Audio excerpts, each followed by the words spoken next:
शहीद हुए जवानों के शत विशत अधजले शरीर के टुकड़े, रेत के टीलों से ऊपर जाती लाशों के ढेर और कश्मीर की खून से सनी लाल रंग की सड़कों के दृश्य सामने आते हैं। उस पर मेरे प्रतिपक्षी महोदय का कहना ये कि मानवाधिकारों की अनुपालना करते हुए देश से उग्रवाद और आतंकवाद को समाप्त किया जा सकता है। महोदय, अब तो हमारा तिरंगा झंडा भी हमसे ये पूछने लगा है कि क्या बात है भारत, आजकल फहराने से ज्यादा मैं कफन में दफनाने के क्यों काम आ रहा हूं। महोदय, हृदय तो उस दिन फट गया जब बूढ़ी मां अपने बेटे के चिथड़ों को देखकर बोली कि साहब, आप तो भर्ती में 1 इंच भी कम नहीं लेते, मैं आधा शरीर कैसे ले लूं। महोदय, आज इन मानवाधिकारों के कारण इन आतंकियों के बंगलों की आकाओं की नाकफनी हंसती है और शहीद हुए हमारे जवानों के आंगन की तुलसी रोती है। जब एक शहीद हुए जवान की विधवा की वेदना चीख चीख कर ये कहती है कि प्यार भी भरपूर गया, मांग का सिंदूर गया, नन्हे नौनिहालों की लंगोटियां चली गई, छोटी छोटी बेटियों की चोटियां चली गई और आपके लिए तो एक आदमी मरा है साहब, मेरे घर की तो रोटियां ही चली गई।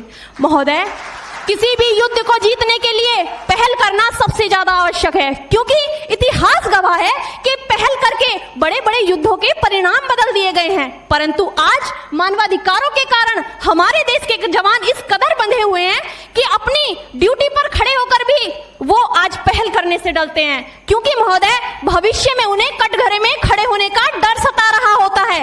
वो ये जानते हैं कि चाहे एक उग्रवादी की राइफल से निकलने वाली गोली को ये तय करना पड़े या ना पड़े कि वो किसे लगेगी, लेकिन हमारी राइफल से निकलने वाली हर गोली को ये निर्णय लेना पड़ता है कि चाहे वो किसी निर्दोष को लगे, दोषी को लगे या ना लगे, परंतु किसी निर्दोष को नहीं लगनी चाहिए। यदि ऐसा हुआ तो ना तो ये समाज हमें छोड़ेगा, ना ही तिल का ताड़ बनाने वाली ये मीडिया हमें छोड़ेगी। और महोदय, मानवाधिकार के तले किसी जवान को दबाकर युद्ध के मैदान में छोड़ देना कोई वीरता नहीं, एक आत्महत्या है। क्योंकि महोदय, फूल को श्रृंगार दो ये मुमकिन नहीं और एक वीर को झनकार दो ये मुमकिन नहीं। जो हाथ बांध दे सेना के, ऐसे मानवाधिकार का पालन संभव नहीं। महोदय, आज सत्यनिष्ठा के मार्ग पर चलते हुए भी हमारे देश का जवान इन आतंकवादियों, इन पत्थरबाजों से डरता है, क्योंकि वो जानता है कि उसकी राइफल से निकलने वाली गोली अगर टारगेट को हिट नहीं भी करेगी तो भी 400 मीटर तक जाएगी, और यदि इस बीच वो किसी निर्दोष को लग गई तो महोदय हमें अपनी नौकरी से हाथ तक धोना पड़ सकता है। और महोदय, अपनी नौकरी को बचाने की खातिर एक जवान आज ये सोचता है कि चाहे सांप मरे या ना मरे, परंतु लाठी नहीं टूटनी चाहिए, क्योंकि आज हमारे देश के हालात कुछ ऐसे हो गए हैं कि चिरागों को हवाओं में उछाला जा रहा है, हवाओं पर भी रोब डाला जा रहा है। अरे हम ही तो बुनियाद है आंतरिक सुरक्षा की, और आज हमें ही नौकरी से निकाला जा रहा है। महोदय, जब पुलवामा में 44 जवान शहीद हुए, छत्तीसगढ़ में 76 जवान शहीद हुए, तो कोई भी मानवाधिकार की दुहाई देने वाला हमारे पक्ष में आकर खड़ा नहीं हुआ।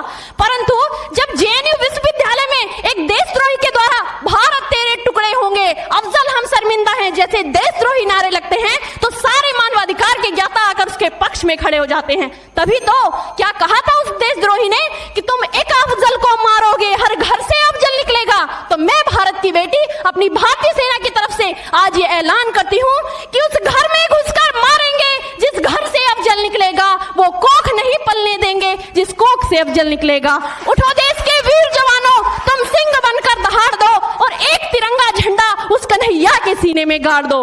महोदय, अंत में अपनी वाणी को विराम की ओर ले जाते हुए मैं सिर्फ इतना ही कहना चाहूंगी कि मुझे अफसोस है अपने देश की न्यायिक प्रक्रिया पर, जहां आज भी रात के 12 बजे अजमल कसाब जैसे आतंकी के लिए सर्वोच्च न्यायालय के दरवाजे खोल दिए जाते हैं। ऐसे देश से मानवाधिकारों की अनुपालना करते हुए आतंकवाद और उग्रवाद से कभी नहीं निपटा जा सकता। मानवाधिकार के नाम की दुहाइयां देने वालों, सीमा पर लड़ा नहीं जाता, चरखों से शोलों के आगे रामायण पढ़ी नहीं जाती, सीमा पर गोलों के आगे धरती के घोर कुहासे को एक सूरज ही हर सकता है, क्योंकि एटम बम से रक्षा केवल एटम बम ही कर सकता है। जय हिंद, जय भारत।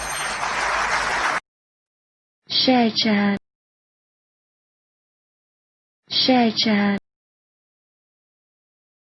Share chat.